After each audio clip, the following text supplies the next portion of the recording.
See, so this is question number 35. This is the last question of this chapter, chapter 6, death of a partner. इसमें हमें section 37 of Indian partnership act से related कुछ rule देखने हैं. So Ramesh, Suresh, Dinesh were partner sharing profits and losses in the ratio of 3:2:1. Dinesh died, मतलब last one, last वाला died on 1st May 2024, on which date the capitals of Ramesh, Suresh, Dinesh after all necessary adjustments stood at rupees 1,20,000, 80,000 and 50,000.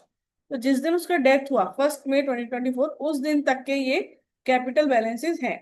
फिर Ramesh and Suresh ऐसे तो जो 50,000 था वो ना उसी दिन दे देना है या उस दिन उनके एग्जीक्यूटर के अकाउंट में ट्रांसफर कर देना है. लेकिन इस केस में उन्होंने क्या किया, Ramesh and Suresh decide to carry on the business for 8 months without settling the account of Dinesh, यानी दिनेश के एग्जीक्यूटर अकाउंट में ट्रांसफर किए बिना वो ये बिजनेस करते चले गए फर्दर 8 मंथ्स के लिए. During the period of 8 months ended 31 December 2024, profit of 40,000 is earn by the firm. Firm को प्रॉफिट हुआ उस 8 महीने में 40,000 का. अब state which of the two options available with Dinesh executor under section 37 of the Indian Partnership Act 1932 should be exercised. तो अब दिनेश के एग्जीक्यूटर के पास कौन से दो ऑप्शन हैं वो हमें बताने हैं. तो देखो, पहले तो उसका 50,000 का अमाउंट था दिनेश का, जो कि वो उन्होंने दिया नहीं उस दिन, और उससे वो बिजनेस रन करते रहे. तो उस 50,000 पर या तो वो अपना इंटरेस्ट ले सकता है. सो ऑप्शन नंबर 1 क्या हो सकता है कि इंटरेस्ट लेगा, इंटरेस्ट ऑन कैपिटल. तो इंटरेस्ट का रेट तो नहीं दिया है, लेकिन हाँ 6%. जो एक्ट है इंडियन पार्टनरशिप एक्ट 1932 के सेक्शन 37 के अकॉर्डिंग जो इनका इंटरेस्ट ऑन कैपिटल का रेट है वो 6%. तो जो 50,000 का उसका कैपिटल था जो बिजनेस में ही रहा, तो उसको 6% का इंटरेस्ट दे सकते हैं वो फॉर 8 मंथ्स. तो इसको हम कैलकुलेट करेंगे तो आएगा 2,000. तो या तो वो 2,000 रुपीज ले लें इंटरेस्ट ऑन कैपिटल, या फिर वो ये देखें कि उन्होंने मेरा पैसा रख कर या कितना प्रॉफिट अर्न किया है, तो उसमें मेरा भी हिस्सा है. तो आप देखोगे कि टोटल कैपिटल इस समय है फर्म की. तो यदि हम ऑप्शन 2 देखें तो ऑप्शन नंबर 1 और ऑप्शन नंबर 2 में जो भी ज्यादा होगा वो दिनेश के एग्जीक्यूटर लेंगे. सो ऑप्शन नंबर 2 में बोल रहे टोटल कैपिटल कितना है उस समय तीनों पार्टनर का मिला के 1,20,000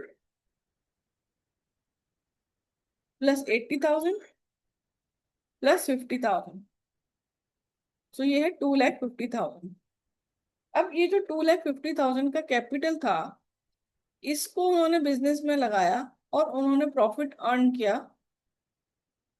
प्रॉफिट अर्न किया उन्होंने 40,000. ठीक है. अब लेकिन यदि ये केवल जो दिनेश का हिस्सा था 50,000, यदि वही केवल कैपिटल होता तो उनका प्रॉफिट कितना हो सकता था, तो ये हमें देखना है. सो क्रॉस मल्टीप्लीकेशन से करेंगे. So Dinesh share of profit will be 40,000 multiply by 50,000 divided by 2,50,000. तो कैसे किया हमने यूनिटरी मेथड से कि 2,50,000 का कैपिटल है तो प्रॉफिट 40,000. यदि 50,000 केवल दिनेश वाला शेयर का जो कैपिटल था उतना ही होता तो प्रॉफिट कितना होगा. सो हमने इसको किया तो 8,000. अब हम देखेंगे 2,000 या 8,000, विच एवर इज हायर. तो वही तो लेगा जो ज्यादा होगा, विच एवर इज हायर. तो इस केस में हम लेंगे 8,000. तो amount due to Dinesh executor क्या होगा,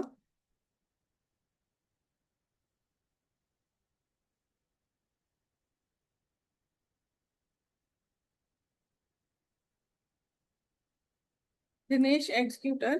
तो एक तो होगा दिनेश का कैपिटल अकाउंट. तो balance in Dinesh capital that is 50,000 and share of profit, क्योंकि वो इंटरेस्ट नहीं लेगा, इंटरेस्ट तो कम है, तो वो लेगा प्रॉफिट दो आप. सो 8,000. सो अमाउंट कितना ड्यू हो गया 58,000. So amount due to Dinesh executed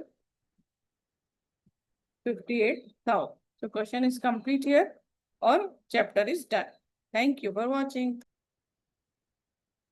आपने सारे क्वेश्चंस देखे 1 से लेके 35 तक। तो यदि आपको ये अच्छा लगे तो शेयर करें, सब्सक्राइब करें, ठीक है। कमेंट करें, कुछ डाउट है तो आप कमेंट सेक्शन में पूछ सकते हैं।